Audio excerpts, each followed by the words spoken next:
프랑스 파리 북쪽에 작은 도시가 있었는데 그 도시 시장의 이름은 마들렌이었습니다. 본래 구슬 공장을 했는데 돈도 많이 벌고 또 그것으로 선행도 많이 해서 여기저기 사람들을 품고 또 베푸는 인생을 살아서 지역 주민들에게 기본적으로 인정을 많이 받는 사람이었어요. 특별히 그러던 어느 날 마차에 끼인 포르슈방이란 노인을 저가 구하게 되면서 그 일을 계기로 더 많은 사람들의 확실한 인심을 얻게 되었고 그 일로 인해서 그가 그 지역의 시장까지 되었습니다. 모든 이들에게 늘 친절하고 또 상냥했던 이 마들렌 사람들은 다 그를 좋아했어요. 그런데 얼마 지나서 이 지역에 방이 붙었는데 오래전에 19년 동안 감옥에 살다가 탈옥한 사람이 있었는데 이제 그가 잡혀서 재판을 하고 처형할 것이다는 방이 뜹니다. 쌍마튜라는 사람이 잡혔는데 그 사람을 그렇게 재판하겠다 이런 방이 뜬 거죠. 재판이 벌어진 날 이 마들렌 시장이 그곳에 나타납니다. 그리고 재판장에게 이 쌍마튜가 그 사람이 아니다라고 말해요. 그러면서 마들렌 자신이 그 죄인인데 내 이름은 장발장이다라고 말합니다. 우리 잘 아는 레미제라블의 전반부 내용이지요. 사람들이 깜짝 놀랍니다. 그를 좋게 여기고 또 지지했던 사람들은 충격에 빠집니다. 존경받는 시장 마들렌, 그가 탈옥수 장발장이었다니 믿어지지가 않아요. 그가 탈옥수 장발장이었음을 알게 되면서 사람들은 더 이상 그 곁에 머물려 하지 않습니다. 마들렌은 좋았지만 장발장은 부담스러운 거죠. 그래서 사람들이 그 곁을 떠나는 모습 우리가 확인하게 됩니다. 이런 일이 있을 수 있다 싶습니다. 우리는 기본적으로 장발장보다 마들렌을 만나고 싶어 합니다.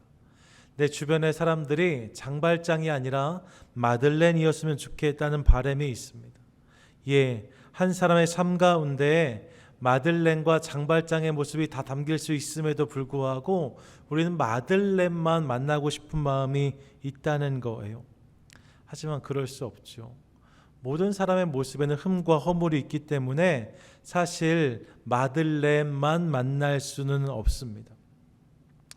오히려 저는 개인적으로 마들렌을 장발장 만드는 사회보다 장발장도 마들렌이 될 수 있는 그런 사회가 우리의 사회, 우리의 세상이면 좋겠다는 생각을 늘 해보곤 합니다. 무언가 흠이 있고 실수가 있을 때에 주홍 글씨를 새기고 그렇게 그를 규정하고 그를 묶는 것이 아니라 다시 기회를 주고 어제를 덮고 오늘을 인정하고 오늘을 넘어 내일을 응원하는 모습이 우리 가운데 있다면 세상은 훨씬 살만한 것, 아름다운 것이 될 것입니다. 요즘 한국의 코로나 상황이 만만치가 않아요. 미국은 그래도 백신 접종률이 이제 한 50% 됐다고 하는데 49% 어제까지 얘기하더라고요. 미국은 백신 접종률이 12%밖에 되지 않습니다. 또 여전히 언제 백신을 맞을지 모르는 상황이 이어지고 있는데 확진자가 많이 늘고 있죠. 그래서 나라가 많이 어렵습니다. 우리 조국을 위해서도 함께 기억하며 기도하도록 하겠습니다. 요즘 최고의 이슈 이런 거지요. 그런데 이 코로나만큼이나 중요하게 이야기되는 이슈가 또 한 가지 있습니다. 그게 내년 대선을 준비하는 것에 대한 것이에요. 제가 정치 이야기를 하고 싶지는 않고요. 그 과정에 대한 말씀을 드리고자 하는 것인데 여야 진보 보수 할 것 없이 각 진영에서 내가 차기 대통령이 되겠다 이렇게 자원해서 나온 후보가 수십 명이 됩니다. 후보들이 쏟아져 나온 거죠. 그러면서 연일 정치 뉴스가 이어지고 있습니다. 그런데 저도 이곳에 있지만 인터넷도 있고 여러 가지 매체들을 접하다 보니까 이 한국 뉴스가 계속 들리는 것 사실이거든요. 뉴스를 듣다 보면 이런 생각해 봐요. 실은 다 장발장이었구나. 이런 생각해 봅니다. 마들렌인 줄 알았는데 실은 모두가 다 장발장이었음을 부인하기가 어려워요. 검증이라는 이름으로 진행되는 폭로의 과정을 통해서 모든 사람의 장발장됨이 드러나고 있습니다. 가족부터 시작해서 수년, 수십 년 전의 행적까지를 다 드러내면서 후보로 거론되는 사람들의 치부가 만천하에 지금 드러나고 있습니다. 그 과정을 지나야지 이제 그 다음 스텝을 밟을 수 있는 거죠. 참 무섭다 생각했습니다. 장발장이 아닌 사람이 없는데 이렇게 다 드러내면 과연 우리가 정말 좋은 사람을 선택할 수 있을까, 이런 두려움도 듭니다. 그런 뉴스를 대하면서 한편으로 이런 생각해 보았어요. 우리가 조금 너그러워지면 어떨까, 그런 생각해 보았습니다. 몇 번 말씀드렸지만 세상에 흠 없는 인생은 하나도 없습니다.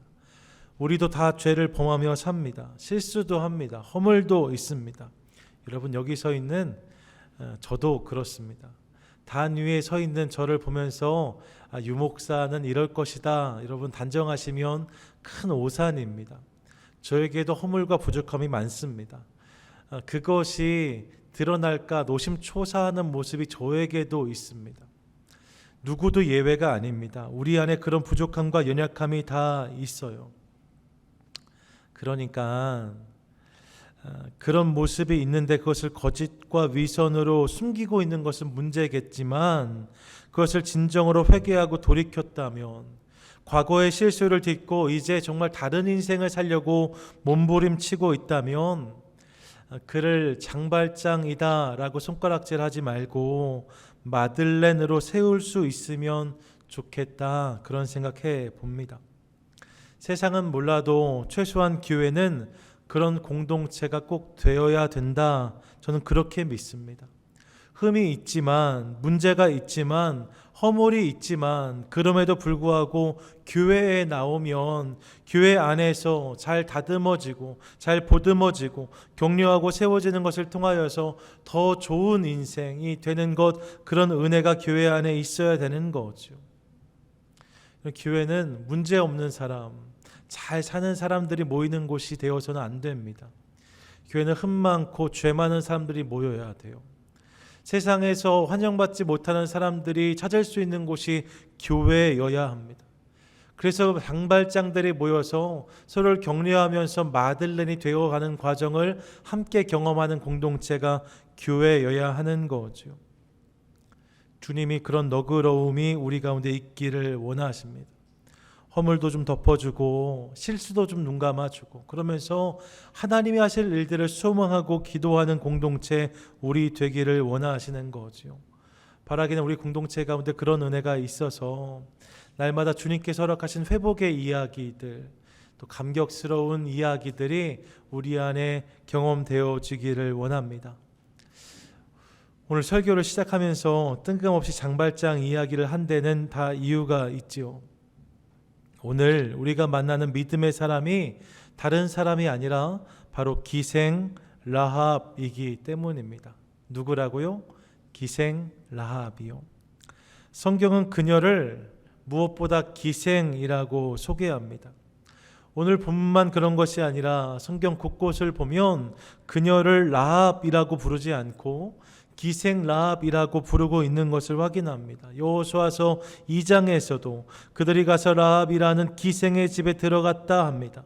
여호수아서 6장에서도 보면 이 성과 그 가운데 있는 모든 것은 여호와께 온전히 바치되 기생 라합과 이렇게 말합니다. 저 뒤에 야고보서 2장 25절에 가도 또 이와 같이 기생 라합이라고 말하고 있습니다. 호도 아닌데 라합을 부를 때마다 그의 이름 앞에 기생이란 말을 붙입니다. 그녀가 마들렌이 아니라 장발장이었다는 거예요. 그런 흠과 허물이 그녀에게 있었다는 거죠. 그런데 그런 그녀를 통해 주님은 오늘 우리에게 믿음에 대해서 말씀하고 계신 것을 확인합니다. 오늘 이 라합을 통해서 우리에게 주신 하나님 메시지가 있다는 거죠. 같이 한번 따라하겠습니다. 믿음으로 기생 라합은, 믿음으로 기생 라합은. 예, 오늘 그 기생 라합을 대하면서 주님이 우리에게 주시는 음성, 메시지 함께 담게 되기를 원합니다. 오늘 본문의 배경은 여호수아서 2장이라 할 수 있는데요. 여호수아서 2장은 지난주에 우리 6장에서 여리고성이 무너진 사건을 살폈는데, 이 여호수아서 6장의 프리퀄이라고 할 수 있어요. 전편 같은 거죠. 배경을 설명하고 있습니다.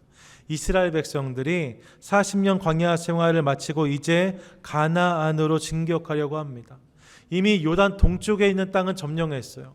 그 땅에 있던 두 왕 시온과 옥을 무찔렀고 요단가에 진을 쳤습니다. 이제 강을 건너서 가나안 땅으로 진격하면 정복 전쟁이 시작되는 상황입니다.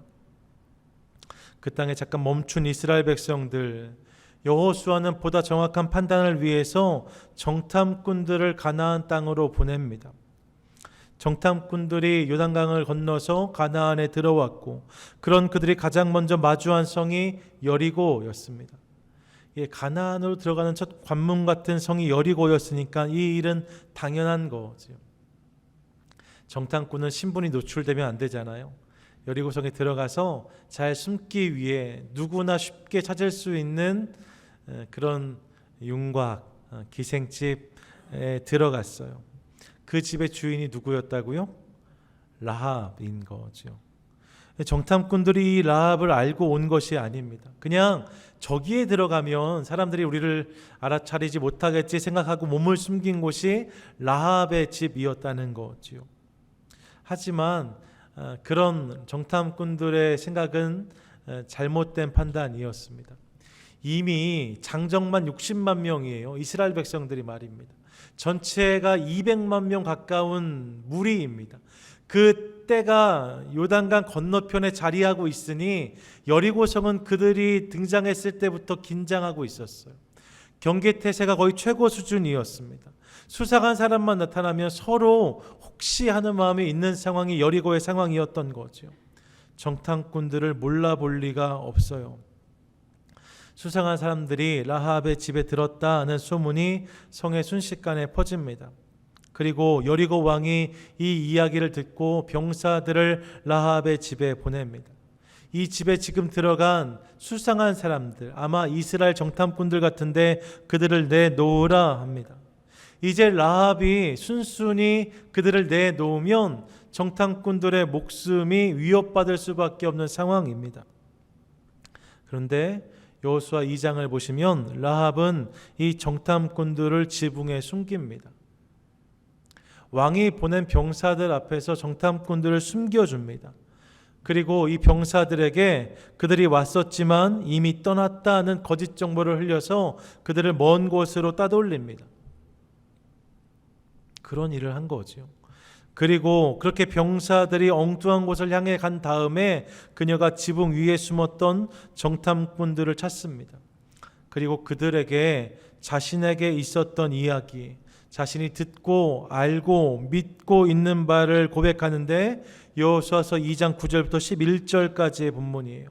우리 같이 한번 읽어보겠습니다. 함께 읽겠습니다. 말하되 여호와께서 이 땅을 너희에게 주신 줄을 내가 아노라. 우리가 너희를 심히 두려워하고 이 땅 주민들이 다 너희 앞에서 간담이 녹나니 이는 너희가 애굽에서 나올 때에 여호와께서 너희 앞에서 홍해 물을 마르게 하신 일과 너희가 요단 저쪽에 있는 아모리 사람의 두 왕 시온과 옥에게 행한 일 곧 그들을 전멸시킨 일을 우리가 들었음이니라. 우리가 듣자 곧 마음이 녹았고 너희로 말미암아 사람이 정신을 잃었나니 너희의 하나님 여호와는 위로는 하늘에서도 아래로는 땅에서도 하나님이시니라. 아멘. 이 고백 누가 하는 고백입니까? 라합이 이렇게 고백하고 있는 거예요. 내가 이런 하나님을 들었다 합니다. 하나님 하신 이런 일들을 알고 있다라고 고백합니다. 그러면서 지금 내가 살고 있는 이 성 여리고도 하나님께서 이스라엘 백성들 즉 너희에게 붙이실 것이다라고 고백해요. 이방 여인이었던 라합이 상천하지의 하나님, 위로는 하늘 아래로는 땅에서 하나님이신 그분을 고백하고 있습니다. 놀라운 고백을 하는 거죠. 그러면서 이런 연유로 이 성을 이스라엘 백성들 손에 하나님 붙이실 때에 나를 좀 기억해 달라 합니다.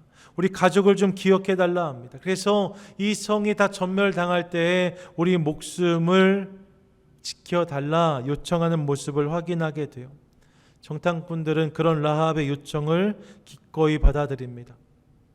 우리가 올 때에 이 집에 온 가족을 모으고 창틀에 붉은 줄을 매면 그것을 표시 삼아서 이 집을 건드리지 않겠다, 이 집에 있는 사람들의 생명을 지켜주겠다 약속합니다.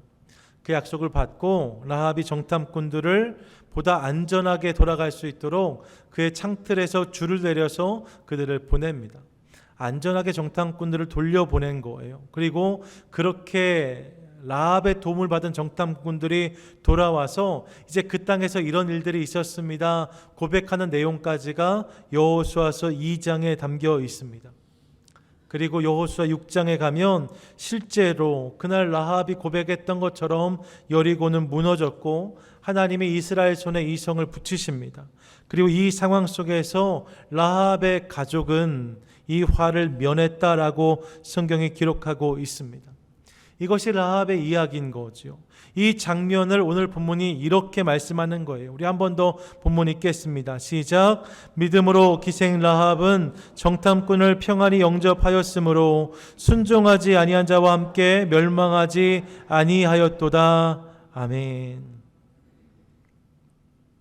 이것이 라합의 이야기죠. 오늘 본문을 대하면서 우리가 깨닫는 몇 가지 사실들, 주님이 주신 메시지 함께 나누게 되기 원하는데, 우리는 먼저 본문을 통해서 믿음의 사람이 되기 위한 다른 조건이나 자격이 필요 없다는 사실을 한 번 더 확증하게 됩니다. 이방인, 그것도 기생이었던 라합, 여러분 그녀도 믿음의 사람이 될 수 있었다라고 성경은 말씀해요. 오늘 본문의 시작이죠. 믿음으로 기생 라합은 이라고 말씀합니다. 여러분 그녀의 직업이 기생이었답니다. 기생 라합이었대요. 기생이 어떤 일 하는 사람이에요? 잘 모르시는 분 계실지 몰라 사전을 찾아봤더니 이렇게 기록되어 있어요. 예전에 잔치나 술자리에서 노래나 춤 등으로 참석자들의 흥을 돋우는 일을 업으로 삼았던 여인, 이게 기생의 정의입니다. 술자리에 불려가서 술 따르고 춤추면서 그렇게 흥을 돋구는 사람들이 기생이었다는 거죠. 그것만 해도 실은 썩 괜찮은 모습, 직업이라고 할 수 없습니다. 믿음의 사람, 기생 라합, 이게 좀 어색해요. 그런데 말입니다, 여러분, 이 기생이란 표현은 사실 순화된 표현이에요. 본문의 단어는 훨씬 더 적나라합니다. 표준 세번역과 공동 번역 성경을 보시면 그녀를 뭐라고 소개하냐면 창기 혹은 창녀라고 소개하는 것을 확인합니다. 실제로 이 기생이란 단어로 번역된 히브리어는 자나라는 히브리어예요. 그런데 이 단어는 간음하다, 매춘하다, 몸을 팔다라는 의미를 가지고 있습니다. 그런 의미로 사용되는 단어입니다. 그러니까 그녀가 단순히 술자리에서 노래하고 춤추며 흥을 돋우는 정도가 아니라 그녀는 사실 더 밑바닥의 인생을 살고 있는 거리의 여인이었다는 거죠. 이 라합이 그런 인생을 살았답니다. 그녀가 이방인이었을 뿐만 아니라 그녀가 기생, 아니 창기였다라고 성경은 말씀합니다. 그런데 그런 그녀를 오늘 본문이 믿음의 사람이라고 소개하고 있는 거예요.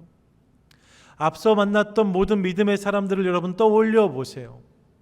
아벨, 에녹, 노아, 아브라함, 이삭, 야곱, 요셉, 누구 하나 우리 이름만 들으면 아 그래, 그 정도라면 믿음의 사람이라 불릴만 하지.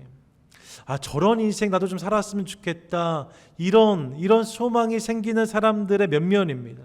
하지만 여러분 오늘 만나는 라합은 그렇지 않았대요. 기생 라합이라고 성경은 분명히 말씀하고 있습니다. 기생이었던 라합, 그런데 그런 그녀도 믿음의 사람이었다 성경이 말씀하고 있는 거죠. 사실 생각해 보면 믿음으로 라합은이라고 할 수 있어요. 기생이란 말은 좀 빼도 되지 않을까 싶습니다. 그런데 성경은 굳이 이 단어 라합 앞에 기생이란 말을 붙이고 있습니다. 창기란 말을 붙이고 있습니다. 이유가 있겠죠. 성경이 이렇게 표현하는 이유가 무엇입니까? 기생도 창기도 믿음의 사람이 될 수 있다는 것을 우리에게 보여주기 원하시는 거예요. 창기도 믿음의 사람이 될 수 있다 합니다. 기생도 믿음의 사람이 될 수 있다 합니다. 밑바닥을 전전하는 그런 인생도 얼마든지 믿기만 하면 하나님께서 주목하시는 그런 인생이 될 수 있다는 것을 우리에게 보여주고 있는 거지. 내가 좀 부족하고 연약할지라도 나에게 들려온 하나님의 이야기, 그 이야기를 믿음으로 붙들면, 나에게 들려진 복음, 그 복음을 믿음으로 붙잡으면, 여러분 믿기만 하면 뭐라고요? 믿기만 하면 그 인생이 어떤 인생이든 주님께서 보시고 쓰시는 믿음의 사람이 될 수 있다는 거예요. 믿음의 사람이 되고 은혜의 구원의 은혜를 경험하는 데는 다른 조건이 필요치 않다 하십니다. 어떠한 모습이든지 상관없대요. 하나님 그분께 믿음으로 반응하면 주님은 그를 믿음의 사람으로 보시고 믿음의 사람으로 여기신다라고 성경은 분명히 말씀하고 있습니다. 사도행전 16장 31절 말씀 보세요. 함께 읽겠습니다. 이르되 주 예수를 믿으라. 그리하면 너와 내 집이 구원을 받으리라. 로마서 10장 9절입니다. 함께 읽습니다. 내가 만일 내 입으로 예수를 주로 시인하며 또 하나님께서 그를 죽은 자 가운데 살리신 것을 내 마음에 믿으면 구원을 받으리라. 아멘. 성경을 보세요. 구원의 또 다른 이유, 또 다른 조건, 또 다른 기준을 말씀하지 않으세요. 믿으라. 그리하면, 내 마음에 믿으면, 그러면 이 구원이 너의 삶 가운데 임한다라고 주님 분명히 말씀하십니다. 하나님의 이 놀라운 역사의 주인공이 될 수 있는 유일한 조건은 믿음이랍니다. 이 믿음으로 이 하나님의 은혜를 누리는 저와 여러분, 우리 모두가 될 수 있기를 원합니다. 사도행전 13장에 보시면 당시 이방에 처음 세워졌던 교회 중 하나인 안디옥 교회의 모습이 소개되는데 13장 1절이에요. 이렇게 기록됩니다. 함께 읽습니다.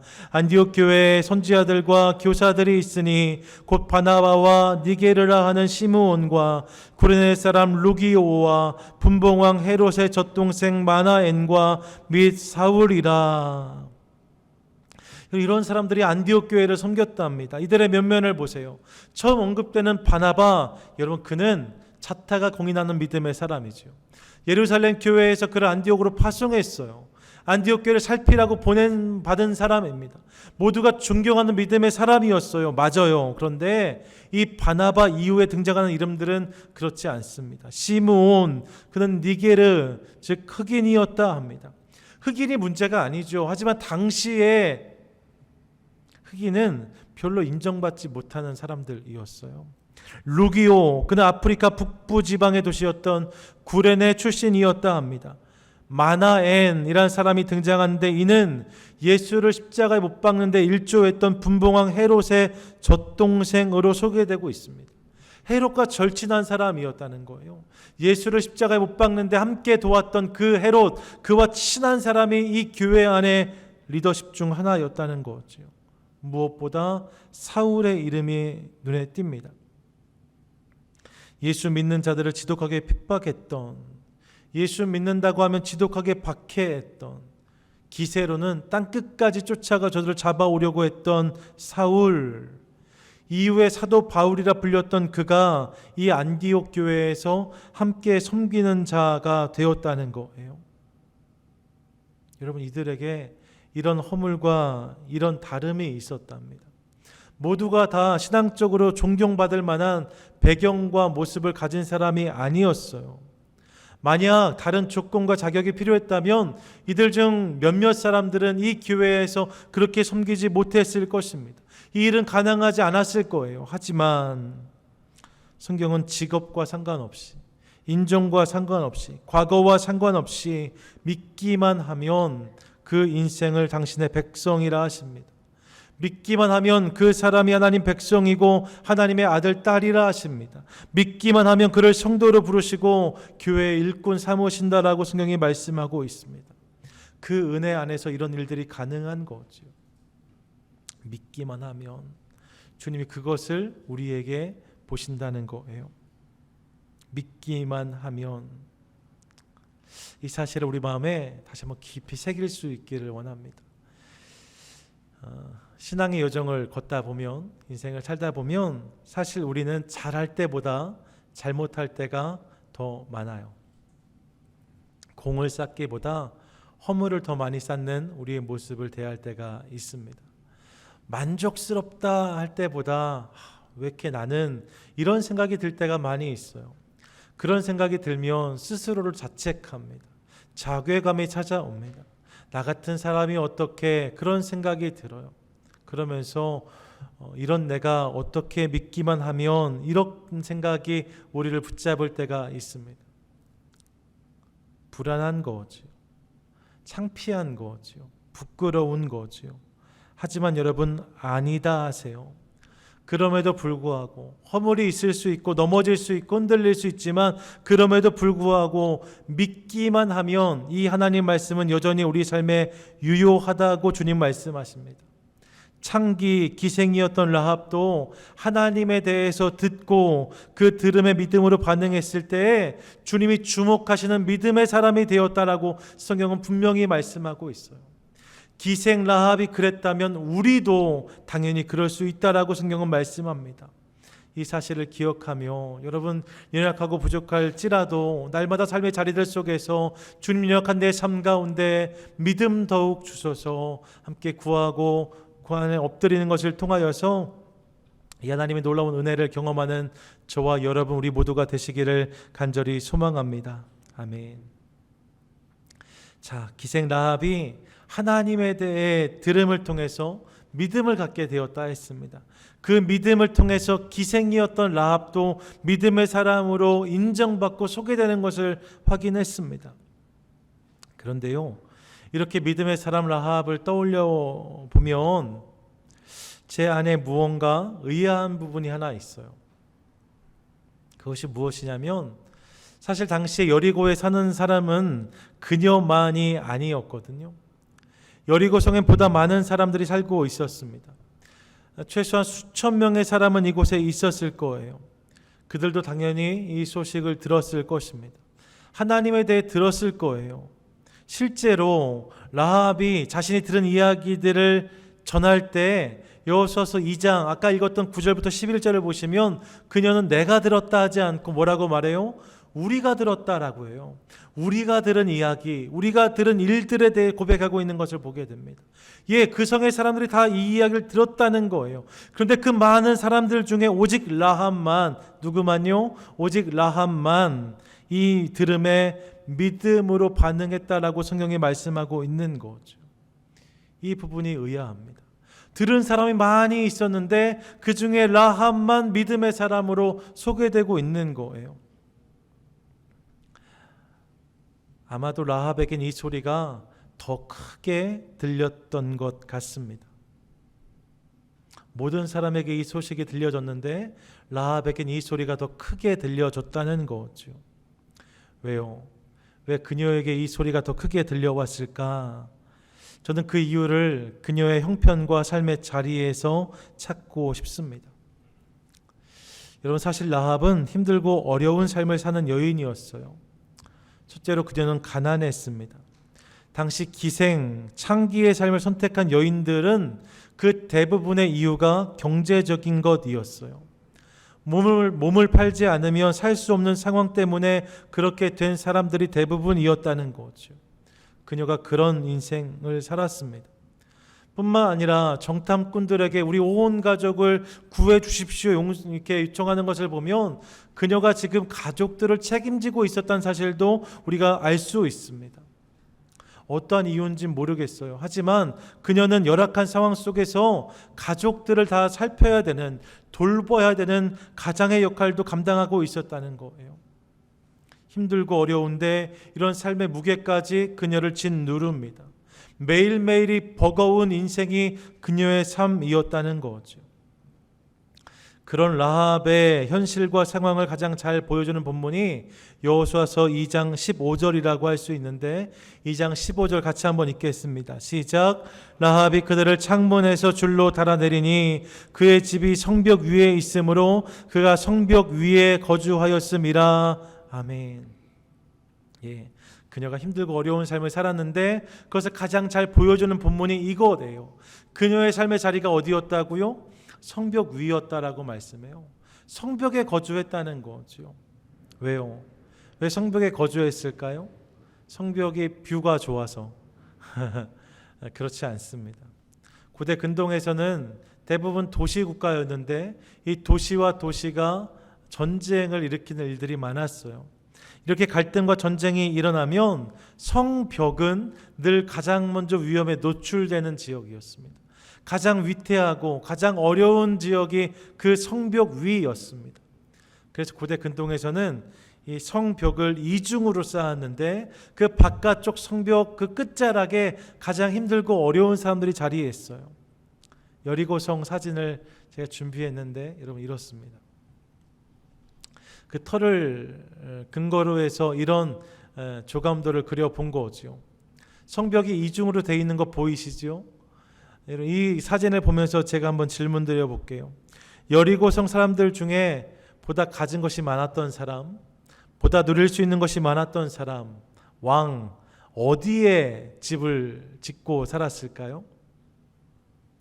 어디요? 가운데 보시면 하얀색 네모난 집 보이세요? 아마 그게 왕궁이 아니었을까 싶습니다. 가진 게 많은 사람들, 안정된 인생을 누리는 사람들은 성 안에 살았다는 거예요. 흰색으로 표시되어 있는 집들, 예, 그것이 그들의 집이었던 거죠. 가장 가운데 가장 중요한 사람이 살았고 거기를 중심에서 이제 점점점 밖으로 밀려나가면서 그렇지 않은 사람들이 자리하기 시작했을 거예요. 그리고 첫 번째 성벽을 건너뛰면 여러분 보이세요? 흙으로 지은 것처럼 보이는 흑색 집들, 예, 거기에는 힘들고 어려운 사람들이 살았을 것입니다. 그 중에서도 가장 끝자락 성벽과 닿아 있는 집, 이런 그 집은 정말로 그 땅에서 가장 바닥의 인생을 사는, 어떤 것도 가진 것이 없는, 누릴 것이 없는 사람들이 그곳에 자신의 삶의 자리를 펼쳤을 거예요. 일종의 막장이지요. 한국에서 더 이상 의지할 것이 없는 사람들이 탄광에 들어가서 가장 끝에 자리를 편 곳, 그것을 막장이라고 부르잖아요. 예, 여러분, 성벽 위는 그런 자리였다는 거예요. 삶에 아무런 소망이 없는 이들, 기댈 곳이 없는 사람들, 그들이 머무는 자리가 성벽 위였습니다. 라합의 자리가 그 자리였답니다. 성벽 위 말입니다. 그런데 여러분, 그 자리가 하나님의 이야기가 가장 크게 들린 자리였다라고 성경은 말씀하고 있어요. 정말로 그렇겠지요. 생각해 보니까 성 안에 있으면 들리지 않는 것들, 볼 수 없는 것들이 있는데 성 끝에 성벽에 서면 들을 수 있어요. 볼 수 있어요. 그 끝자락은 안정과 또 보호는 희박한 지역이지만 성 밖에서 되어진 일들에 대해서 가장 먼저 듣는 자리입니다. 가장 먼저 보는 자리입니다. 예, 그녀의 삶의 자리가 거기였다는 거예요. 성의 끝자락, 성벽 위, 라합의 자리가 거기였다는 거죠. 인간적으로 보면 볼품이 없습니다. 매력적이지 않습니다. 늘 위태하고 불안한 것이 그녀의 자리였답니다. 하지만 그 자리는 더불어 하나님에 대한 이야기가 더욱 크게 들린 자리였음을 우리가 깨닫게 돼요. 그 자리가 그런 자리였다는 거죠. 그것을 인하여서 그녀의 삶 가운데 하나님의 이야기가 크게 들려왔고 그 하나님의 이야기를 들음으로 그녀가 믿음의 반응을 결정하는 것 우리가 확인하게 되는 거예요. 그 하나님의 이야기가 얼마나 컸는가. 이어지는 본문은 이렇게 말씀합니다. 11장 31절인데 한 번 더 읽습니다. 믿음으로 기생 라합은 정탐꾼을 평안히 영접하였으므로. 예, 여러분, 그 성에 살고 있던 여인 라합이 정탐꾼들을 영접하였다 합니다. 평안히 영접했다 합니다. 믿음을 통해서 이렇게 했다는 것인데, 여러분 사실 그녀의 삶 가운데 담겼던 믿음의 행동은 이 한마디에 다 담기지 않아요. 하나님의 이야기가 크게 들리기 시작하니까 어떤 일들이 있었는가? 그녀는 왕의 명령을 거부합니다. 정탐꾼을 내놓으라 할 때에 내놓지 않아요. 정탐꾼들을 지붕에 숨깁니다. 정탐꾼들을 잡으러 온 경비병들을 따돌립니다. 뿐만 아니라 어떻게 해야 안전하게 이 땅을 빠져나갈 수 있는지 정탐꾼들에게 자세히 안내합니다. 그리고 자신의 집 창틀에 끈을 매달아서 그들을 그렇게 보내는 모습을 우리가 확인하게 됩니다. 여러분, 그녀의 집 창틀에서 끈을 타고 내려오면 그냥 성 밖이었대요. 가장자리였어요. 근데 그런 자리에 살았던 그녀가 이런 믿음의 행동을 보였다는 거죠. 행동들 하나하나가 사실 다 목숨을 건 거예요. 발각되면 누군가 보면 목숨을 내놓아야 되는 것입니다. 하지만 그녀는 머뭇거리지 않습니다. 하나님의 이야기가 너무나 크게 들려왔기 때문에, 그 이야기를 의심할 수 없었기 때문에 그 이야기를 붙잡고 다른 모든 것들을 거절합니다. 왕의 명령을, 눈앞에 보이는 상황들을 거절합니다. 그리고 하나님을 선택했다는 거예요. 성벽 위에, 이 성의 끝자락에 그녀가 자리했기 때문에 이런 믿음의 결단이 그녀 가운데 있었음을 우리가 확인하게 됩니다.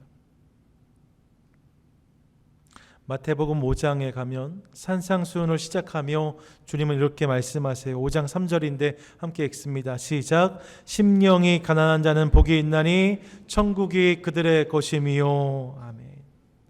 하나님은 복 있는 인생을 말씀하시면서, 예수님께서 이 인생을 말씀하시면서 가장 먼저 심령이 가난한 자를 말씀하세요. 부유한 자, 넉넉한 자, 풍성한 자가 아니라 성의 한 가운데 사는 인생이 아니라 성 끝에 사는 인생들에게 복이 있다 말씀하시는 것을 우리가 확인하게 됩니다. 왜 복이 있어요? 그 자리가 하나님이 크게 들리는 자리이기 때문이에요. 하나님이 잘 보이는 자리이기 때문이에요. 예, 여러분, 그런 은혜가 있으므로 그곳이 하나님의 복이 담기는 자리가 된다는 거죠. 이 사실을 믿고 기억하는 저와 여러분, 우리 모두가 될 수 있기를 원합니다. 우리도 살다 보면 이런 자리에 서게 될 때가 있습니다. 늘 성 안에 머물기를 원하지만 때때로 내가 서 있는 곳이 성 끝, 성벽 위라는 것을 발견할 때가 있습니다. 안전하고 평탄한 성 안의 자리가 아니라 불안하고 위험하고 늘 무언가 부족하고 결핍되어 있고 부족한, 안정되지 않은, 만족이 없는 그런 자리에 내가 서 있는 것, 하나님 우리를 세우실 때가 있는 것들을 경험해요. 우리의 건강이 성벽 위에 설 때가 있습니다. 우리의 경제적인 형편이 성벽 위에 설 때가 있습니다. 우리 삶에 있는 관계들이 성벽 위에 설 때가 있습니다. 우리 가정이, 우리 사업과 직장이 성벽 위에서 발견되어질 때가 있습니다. 이런 성벽 위는 위험한 데라고 말씀드렸어요. 매력적이지 않습니다. 피하고 싶습니다. 그래서 어려워요. 하지만 여러분 기억하십시오. 그 자리는 물론 그런 자리이지만 동시에 하나님의 이야기가 크게 들리는 자리라고 성경은 말씀합니다. 하나님이 크게 보이는 자리라고 성경은 말씀합니다. 여러분, 그렇게 그 자리에서 하나님을 크게 듣고 보게 될 때에 우리의 삶 가운데 믿음의 여정은 시작되어진다고 성경은 말씀하고 있습니다. 그러므로 혹 오늘 내 삶의 자리가 성벽 위인 것처럼 느껴지는 분들이 계시다면 여러분, 그 자리에서 실망하거나 좌절하지 마시고 포기하지 마시고 그곳에서 들을 수 있는 하나님의 이야기에 귀를 기울이실 수 있기를 소망합니다. 눈을 들어 그 자리에서 우리 하나님을 바라보도록 하겠습니다. 주님이 하실 일들을 소망하겠습니다. 그때 하나님께서 우리 삶 가운데 놀라운 은혜를 부어주실 줄 믿습니다. 끝으로 성경은 성벽 위에 거주했던 인생 기생 라합이 그렇게 믿음으로 하나님을 붙잡았더니 그녀의 삶 가운데 멸망이 아니라 구원의 은혜가 임하게 되었다라고 말씀하고 있어요. 오늘 본문 한 번 더 읽겠습니다. 함께 읽습니다. 믿음으로 기생 라합은 정탐꾼을 평안히 영접하였으므로 순종하지 아니한 자와 함께 멸망하지 아니하였도다. 아멘. 정탐꾼들을 믿음으로 보내주었던 라합, 여러분, 그녀가 여호수아 6장에 가면 여리고성이 무너질 때, 그 성에 있는 모든 사람이 다 그렇게 멸망당할 때에 구원받은 인생이 되는 것을 우리가 확인하게 됩니다. 그 성 안에 그녀보다 훨씬 근사한 인생들 많았어요. 잘 사는 사람들 많았어요. 형편이 나은 사람들도 많았어요. 하지만 구원의 은혜는 그녀의 것이었다, 성경이 말씀합니다. 여호수아서 6장 25절에 이 부분이 분명히 증언되고 있어요. 여호수아가 기생 라합과 그의 아버지의 가족과 그에게 속한 모든 것을 살렸으므로 그가 오늘까지 이스라엘 중에 거주하였으니 라고 말씀합니다. 그 땅의 모든 것이 다 멸망당할 때에 이런 은혜를 그녀가 받았답니다. 그럼 무엇 때문에 이 은혜를 누릴 수 있었어요? 믿음 때문에요. 믿음 때문에요. 믿음으로 주님을 붙잡았더니 이 은혜가 그녀의 삶 가운데 임하게 되었다는 거죠.